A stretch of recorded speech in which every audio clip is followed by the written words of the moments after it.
Olá, meus irmãos, que bom a gente estar nesse encontro. É o sétimo nessa sequência de estudos. É claro que, sendo o sétimo, a gente vai estar aqui estudando aquilo que é uma definição que já foi estabelecida para todos nós antes da quarentena. A gente está estudando esse material, Impacto, Realidade Batista. Esse material traz um resumo desses três grandes temas que são a história dos batistas, a declaração doutrinária, ou melhor, princípios batistas e depois a declaração doutrinária. É claro que também tem aqui inserida o Pacto das Igrejas, a cooperação denominacional, que são temas também relevantes. E essa série de estudos, a proposta é que nós conheçamos aquilo que diz respeito à nossa fé, mas que também saibamos responder. Do contrário, não tem sentido. Não adianta você saber, mas se você não tem como comunicar, não tem como explicar. Lembra aquela história daquele homem que levou seu filho para ver como ele trabalhava na estação do trem? E naquela época os trens eram a vapor, né, as locomotivas. E então o pai disse: filho, eu vou mostrar para você como é o meu trabalho. E eu tenho o direito de, já quando me aposentar, indicar alguém, eu quero que você me substitua. E o filho: tudo bem, pai, quero ver como é que é. Aí chegou certa hora, o pai disse: olha, são 10 horas, na verdade 10 para as 10, às 10 horas virá um novo trem, e quando ele estiver se aproximando, veja o que eu tenho que fazer. E aí quando deu mais ou menos 5 para as 10, o trem de longe foi avistado pela fumaça, pelo farol e pela buzina. E então, quando ele chegou certa hora, o pai tocou o sino bem alto. E o filho disse: mas pai, para que você está tocando o sino? Para avisar a todos que o trem está chegando. E quando o trem parou, o filho disse: mas pai, o trem, ele solta aquela fumaça, todo mundo vê de longe. Segundo, que ele faz muito barulho andando sobre os trilhos. E para complicar, ou para melhorar, ele toca a buzina. E quando é de noite, ele acende aquele farol enorme. Por que então tem que tocar o sino? Já que todo mundo percebe que está chegando, pelo barulho, pelo som da buzina, pela fumaça e pelo farol. Aí o pai disse: filho, sabia que eu não sei? Há 30 anos que eu estou aqui e sempre me mandaram fazer isso e eu não sei. Eu toco o sino, mas eu não sei por quê. Então tem gente assim, que faz as coisas porque aprenderam a fazer, porque viram fazer, foram instruídas naquela prática, é a tradição, mas que não tem como explicar a razão. E aí isso é muito importante. Você precisa não saber tudo, mas você precisa explicar o que você sabe. Você não é obrigado a saber de tudo, mas você tem o dever de explicar aquilo que você sabe. É por isso que Pedro gosta de repetir isso. Ele fala na primeira carta, capítulo 3, verso 15. Antes, santificai a Cristo em vossos corações e estáis sempre preparados para responder com mansidão e temor a todo aquele que vos pedir a razão da esperança que há em vós. Ou seja, explique com mansidão e temor, não com raiva, com ira, batendo na pessoa ou agredindo verbalmente, não. Responda com mansidão e temor, firmeza, realmente, o que você crê. Por isso que esses estudos, que são uma forma de nós aprendermos coisas relevantes para a nossa vida pessoal e como congregação para a nossa futura igreja, eu fico sonhando, meus queridos, imaginando aquele dia em que ficar definido: hoje foi organizada a igreja tal. Essa igreja que para Deus já tem nome, essa igreja que para Deus já tem um novo lugar, essa igreja que para Deus já tem as suas atividades definidas, essa igreja que já tem a sua atuação estabelecida. Atos 1:8, e vocês serão minhas testemunhas, tanto em Jerusalém, como em toda a Judéia, Samaria e até os confins da terra. Ou seja, tanto quanto, não é só um lugar e depois outro, é um lugar e outros lugares. Não é só um lugar e outros lugares, é um lugar e todos os lugares, porque Deus quer que a igreja dele faça diferença neste mundo, ganhando vidas para Jesus. E o que temos estudado até agora e continuaremos estudando se fundamenta na palavra de Deus. Essa é a grande bênção. Nós, batistas, estudamos aquilo que nós queremos ser a fundamentação da palavra de Deus com a devida interpretação dela nos dada pelo Espírito Santo. Então, vamos avançar para nós aprendermos um pouco mais. Lembrando que o que vamos estudar hoje são duas perguntas sobre a história dos batistas, a número 7 e a número 8.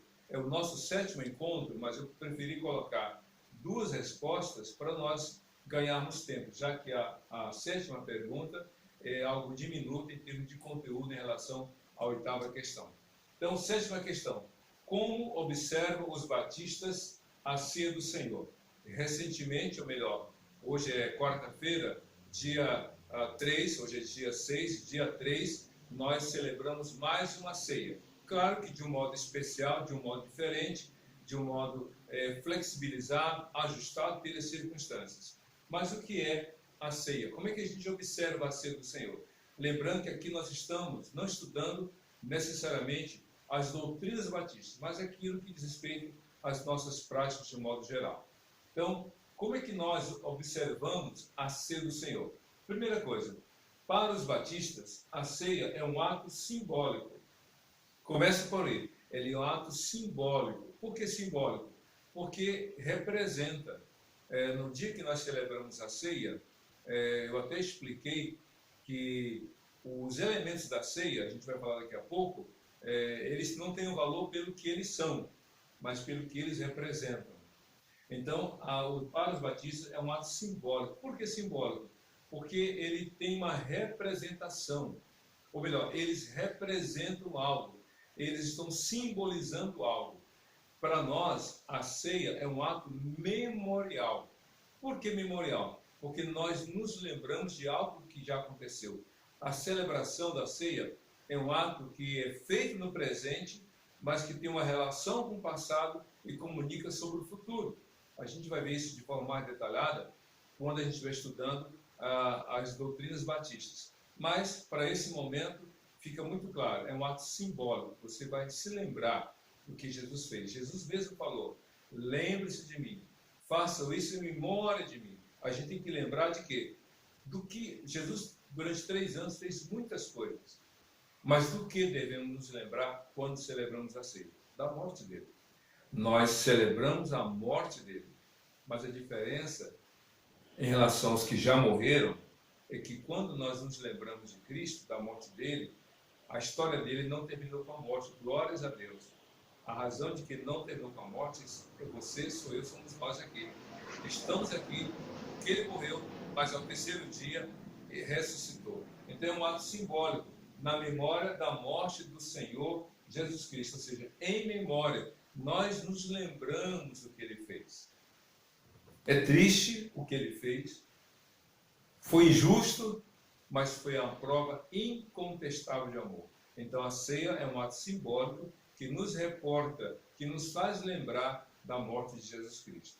Outra coisa importante é que, sobre essa questão de como nós olhamos, como observamos a ceia, é o seguinte: exige-se a atitude de autoexame, reavivamento e ações de graça pelos crentes em Cristo Jesus. São 3 afirmações numa só frase.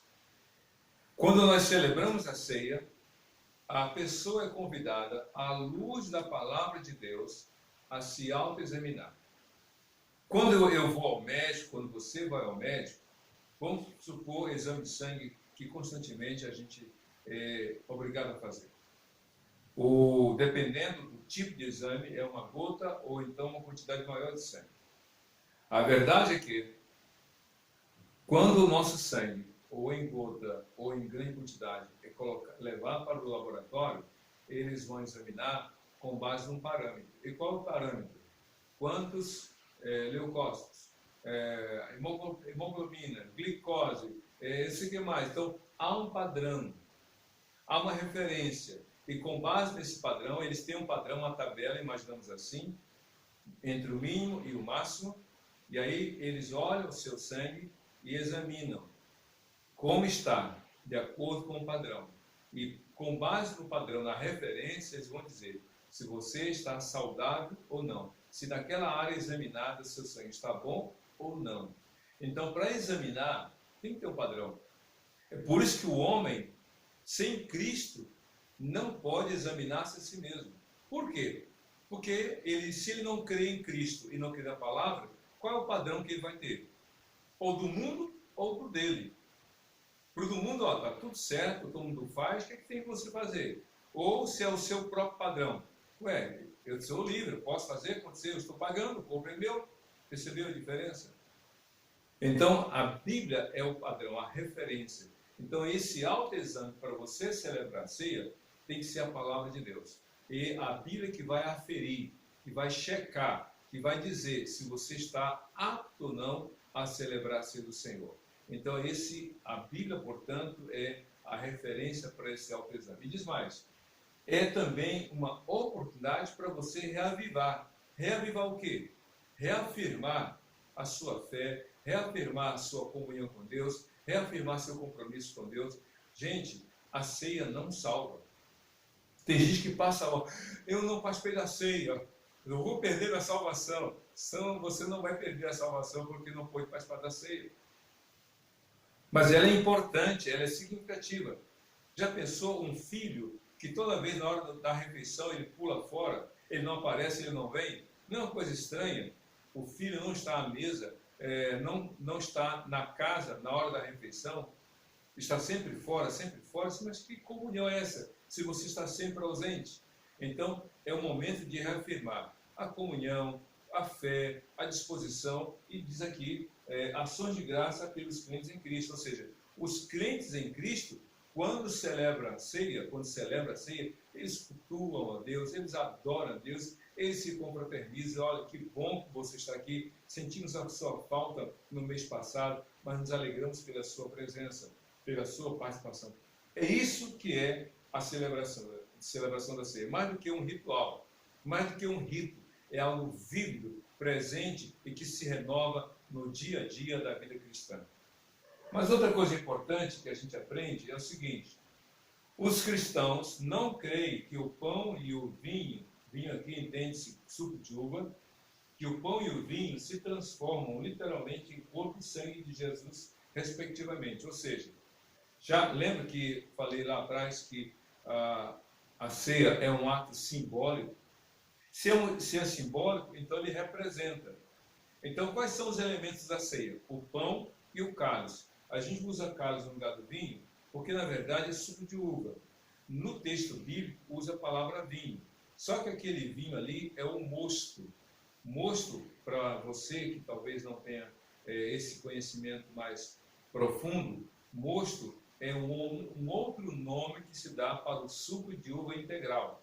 O suco de uva puro, sem qualquer componente extra, água ou qualquer outra coisa, o suco puro, recém-tirado da uva que foi exprimida, é chamado de mosto. Foi esse o vinho que Jesus usou na ceia, mas em outros momentos da sua vida. Por quê? Porque Jesus, de acordo com Hebreus capítulo 4, de 14 a 16, ele é o sumo sacerdote por excelência. E segundo a lei do Velho Testamento, o sumo sacerdote não deveria beber vinho e nem bebida fermentada ou cerveja ou qualquer outro produto alcoólico. Ele devia se privar disso. Como nazireu, Sansão foi nazireu desde o ventre, ou seja, seu cabelo não era cortado, e também ele não bebia nem vinho, que era o vinho alcoólico, e nem qualquer outro tipo de bebida alcoólica, como cerveja ou bebida forte, como em algumas traduções aparece. Pois bem, o texto fala que Cristo usou o mosto, aquele suco de uva integral. Pois bem, o pão e o cálice, no qual era colocado o mosto ou o vinho, para nós o cálice é colocado o suco de uva. Pois bem, nós cremos que o pão continua sendo pão e o suco de uva continua sendo pão, continua sendo suco de uva. Não importa se o pão é com fermento ou sem fermento, não importa se o pão é integral ou comum, se ele é pão de ló, se ele é pão de milho, não importa, pão de batata. O que importa é que na ceia tem que haver pão. E também na ceia tem que ter o suco de uva ou o cálice, quando a gente se refere a ele. Por quê? Porque foram os elementos usados por Jesus. Ele pegou o pão e ele disse: este é meu corpo que é dado por vocês. Ou seja, o pão representa, não era e nunca foi e jamais será o corpo de Cristo. É uma questão de fé. E quando ele pegou o cálice, o cálice é o cálice da nova aliança feita no meu sangue. Cristo ainda não tinha morrido. Ele ainda ia à cruz. Ele não tinha derramado uma gota de sangue até então, até ir à cruz. Logo, aquele vinho não era o sangue de Cristo e nem se transformou em sangue. E nem depois da morte de Cristo e após ele ter ido para o céu, o pão continua sendo pão e o suco de uva continua sendo suco de uva. Essa é a grande lição para nós. Eles não se transformam, eles não se modificam, nem nenhuma fração. Pão é pão, suco de uva é suco de uva. Mas na ceia eles representam, respectivamente, o corpo e o sangue de Jesus. E outra informação importante, a celebração da ceia está focada na direção do Espírito Santo no cumprimento dessa ordenança. Como assim?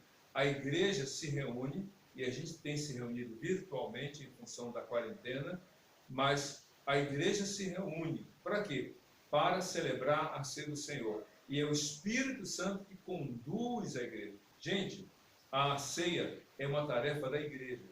Não é uma tarefa que qualquer outra organização possa fazer. Na escola, na universidade, na empresa, em qualquer outro lugar onde tiver um grupo de pessoas, ninguém pode dizer, vamos fazer aqui a nossa ceia. Não. Ela é um ato que deve ser feito porque é uma ordenança que deve ser cumprida, atendida pela igreja sob a direção do Espírito Santo.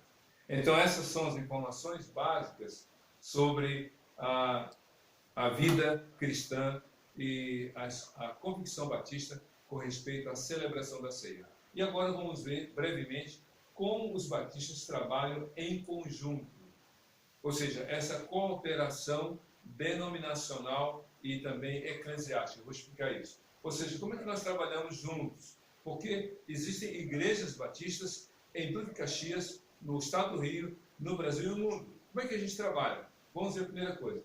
Os batistas creem na liberdade da igreja local. Ponto.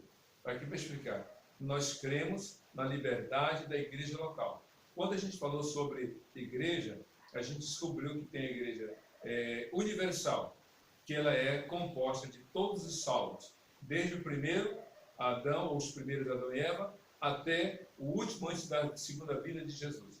Essa é a igreja universal, igreja total. Só que ela é dividida na igreja triunfante e na igreja militante. A igreja triunfante é aquela que já foi para o céu. Adão, Eva, Davi, Moisés, Daniel, Ana, Ruth, a profetisa Hulda. Então, esses são os salvos. Até o último crente que morreu ontem e já foi para a glória, todos eles fazem parte da igreja triunfante, sem dor, sem lágrimas, sem choro, usufruindo da presença gloriosa de Deus e o Senhor Jesus. Mas a igreja aqui na terra é a igreja militante. E essa igreja militante tem a igreja local. O que é igreja local? É aquela igreja que tem endereço, que tem CEP, que tem um lugar físico no qual ela se reúne. É o templo, que hoje está fechado por causa do coronavírus e a gente está se reunindo virtualmente. Pois bem, essa igreja local tem liberdade. Ou seja, nós somos uma congregação da primeira igreja batista da Barra. O pastor de lá já nos deu autonomia para nós gerirmos aqui dentro da nossa realidade. Quando virarmos igreja, hoje nós estamos sujeitos ao pastor José Maria. Ele é o meu pastor, ele dá as diretrizes, a gente dialoga, ele dá as sugestões, eu ouço, as aplico, etc, etc. A gente mantém essa via de mão dupla. Algumas vezes vamos lá, ele já esteve aqui e assim funciona. Por quê? Somos uma congregação, somos sujeitos à PIB da Barra. Quando nós nos virarmos, ou seja, formos transformados em igreja, então nós teremos o quê? Autonomia, liberdade para fazer mais do que a gente tem feito hoje. E nós temos como igreja local essa liberdade. É o que nós queremos como batistas. Para cumprir as ordens do Senhor Jesus Cristo sob a direção do Espírito Santo. Ou seja, cada igreja aplica os princípios bíblicos dentro da sua realidade. Você não vê um padrão. A PIB da Barra tem uma prática que é respeitando o contexto local. A PIB de, vamos supor, de Pindamonhangaba deve ter a sua realidade local. E assim, cada cidade, igreja de cada lugar, até mesmo entre numa só cidade. Os bairros são diferentes e cada igreja aplica de acordo com a sua realidade. Mas sempre sob a direção do Espírito Santo. Quando a igreja não obedece às regras do Espírito Santo, às diretrizes dadas por ele, aí fica confusão. Me lembro de um líder religioso que quis inovar, e aí disse, não, a ceia vai ser diferente, voltando sobre a ceia. Vai ser diferente esse mês. Sabe o que ele fez? No lugar de suco de uva, colocou suco de laranja. Gente, não deu certo. Foi um problema sério e aquilo aí inviabilizou a permanência daquele local. Por quê? A gente segue princípios. Somos autônomos. Aqui tem tem igreja que usa cálice de descartável, outros usam cálice de vidro para limpar. Não tem problema. Cada igreja na sua dinâmica. Tem igrejas que o dízimo de ofertas, os irmãos vão à frente e entregam. Tem igrejas onde vem o diácono com uma bandeja ou com uma bolsa. Cada igreja com a sua realidade.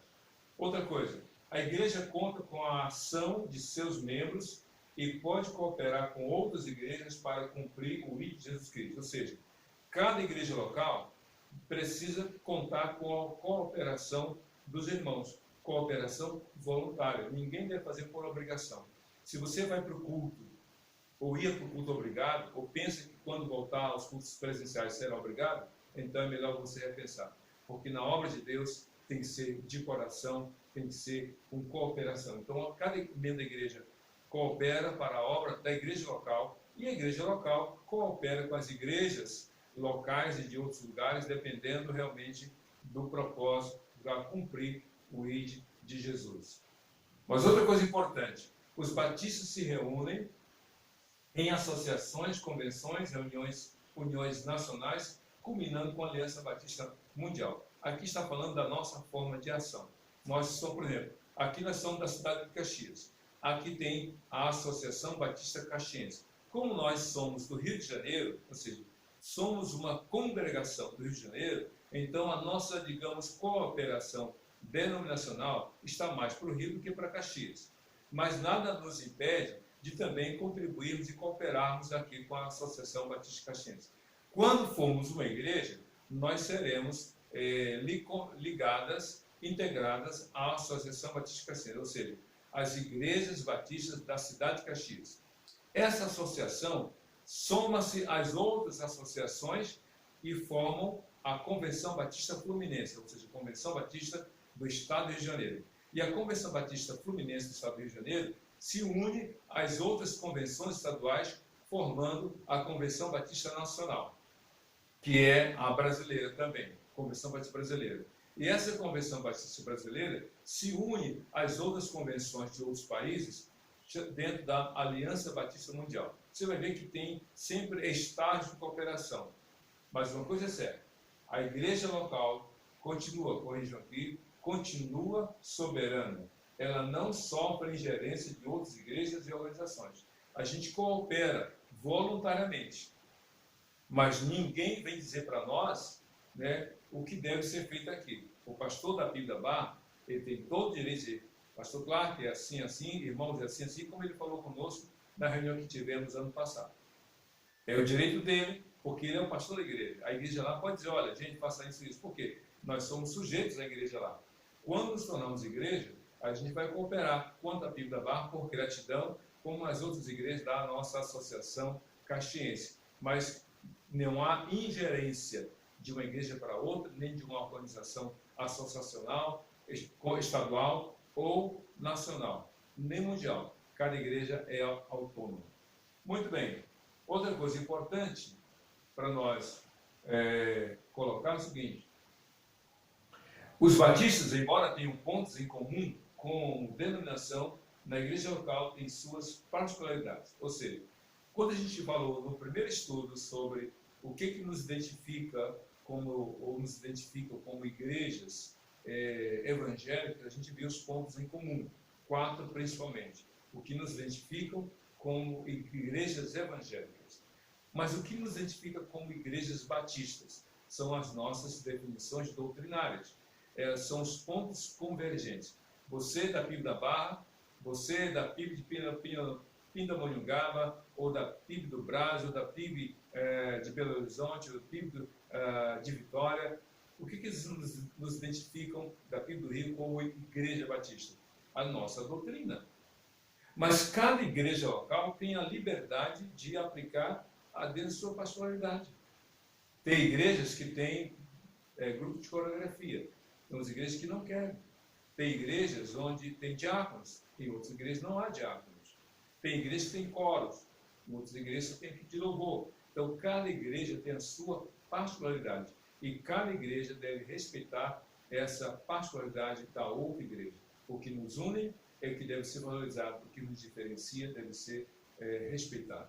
Pois bem, os batistas não valorizam as divergências pontuais, mas a coesão através da colaboração voluntária. Ou seja, nós batistas, nós valorizamos exatamente aquilo que nos aproxima. É por isso que nós não entramos em debates, em discussões doutrinárias.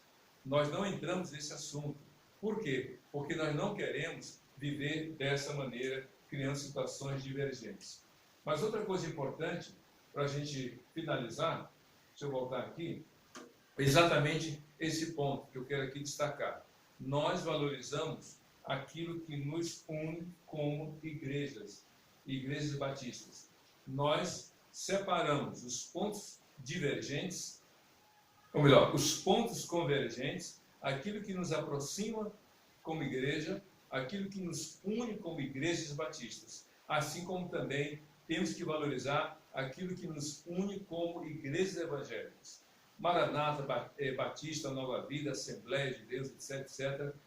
Temos que valorizar o que nos une, até porque lá no céu não vai ter carimbo dele no céu, não vai ter lá a camisa branca para o Batista, a camisa amarela para ele, não.